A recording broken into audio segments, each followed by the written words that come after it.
The satisfaction you seek in life is in God. And you can only find that in fulfilling His purpose for your life.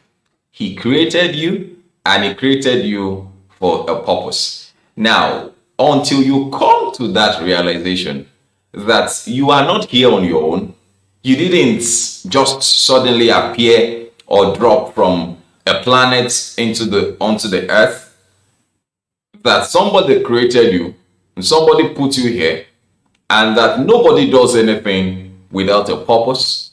Until then, you will not find satisfaction. You won't find satisfaction in certificates. You won't find satisfaction in the number of degrees that you have. You won't find satisfaction in having a chieftaincy title. You won't find satisfaction in having an office. You could dream of becoming the president of your country. It doesn't matter. You could still become the president of your country without still finding the satisfaction. You can have all the money in the whole world. You still won't find satisfaction until you are drenched in fulfilling God's purpose for your life. Some people feel money is what will give them satisfaction, and so they do everything within their power. They dip their hands into this. They commit. They perpetrate all sort of evils. They even do rituals and all of that. And haven't gotten the money. They discover that they still do not have satisfaction. They're wondering, what is this vacuum in me? The only thing that will fill that space or vacuum in your life is fulfilling God's plans and purpose for your life. And we have said over time, what is God's plan and purpose for my life? That thing, because there is no way you would have noticed it, that there is one thing that you do with ease. There is one thing inside of you that you do. In fact, you were not even taught. It could be something that you were not taught.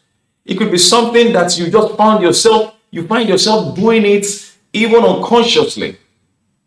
One thing that you do that benefits others. One thing that you do that, I'm just making it as simple as possible. You see, I've not quoted any scriptures so that you don't see this video as being religious. No, it's a reality of life. It's a reality of life. Bringing to bear the mystery of life. Because life itself is a mystery until you have discovered and found your place in life. What we call destiny is destination. And if there is a destination, that means there must be a journey. And so if there is a journey, there must be a purpose for every journey. So your life is a journey. And that's why when you see the obituary of people who have passed on, they say year 1946 dash year 2021.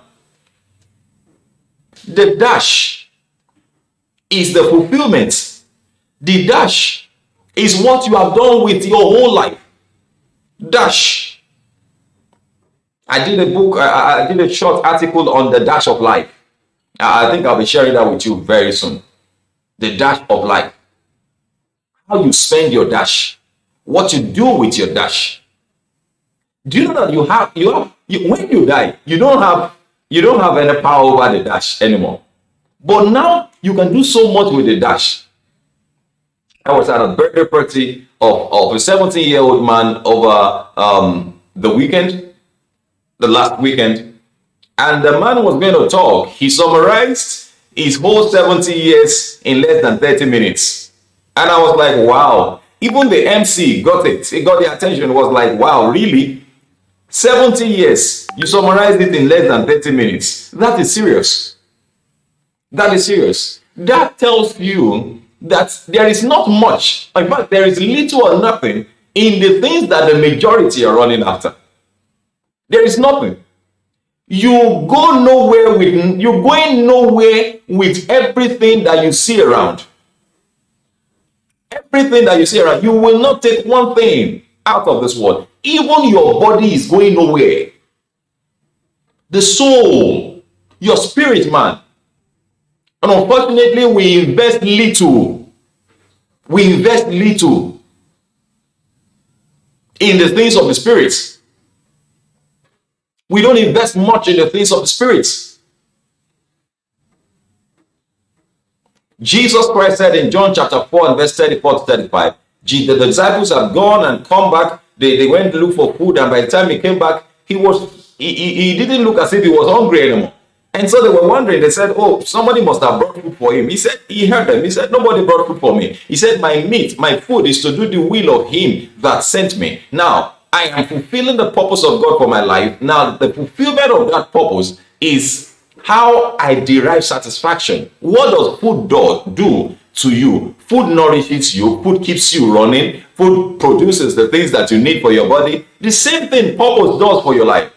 Have you ever been, in that position where you fulfilled a purpose, even one, you just did a bit of it? You see how relieved, how happy, you don't boast about it. People who fulfill purpose, they don't boast about it. Because it just comes from within. It doesn't cost them anything. It doesn't cost them anything. And that pains me. I heard about a woman of God lately who was given ₦1 million for honorarium, and he said that's not my money. That's not mine. Oh, you now sell the gifts. You now sell the gifts. You can't come and minister in a place. You can't come and show for the glory of God. You can't come and fulfill your purpose for free if it's not paid for. I saw a short video by Reno Mokri yesterday saying he's going to New York. He bought his own tickets. He's going somewhere. Now, you might say, well, he's been in government also. He's also been this, he's been that. But when you see people who have discovered a course in life and they run the course at their own expense, that's a life worth living. And so you don't do things because you are being paid to do them. You do things because it wells up from within. It's just a part of you. I have been talking to you on how to derive satisfaction in life. The satisfaction of life. It will be held. He said they are life unto them that find them. Proverbs chapter 4 verse 20. He said, my son, attend to my words. Incline thy ears unto my sayings. For they are life unto those who find them, and health. They are health. Verse 22 says, they are health unto all their flesh. Don't let it depart from thy eyes. Keep it within thy heart. It will be health to you. People who fulfill purpose derive satisfaction all around, in their body, in their health, in everything. I challenge you this morning, or whatever time you're watching this video, to find out what you are born to do. Find out. Please find out. Maybe I should show you. Maybe I should show you a video. Okay. I think I'm led. I will do you a video after this, where I will show you how some of the things that we think we are doing, that you think you are doing something, don't amount to anything before God. Always remember that you are going to give account of this life that you are living carelessly.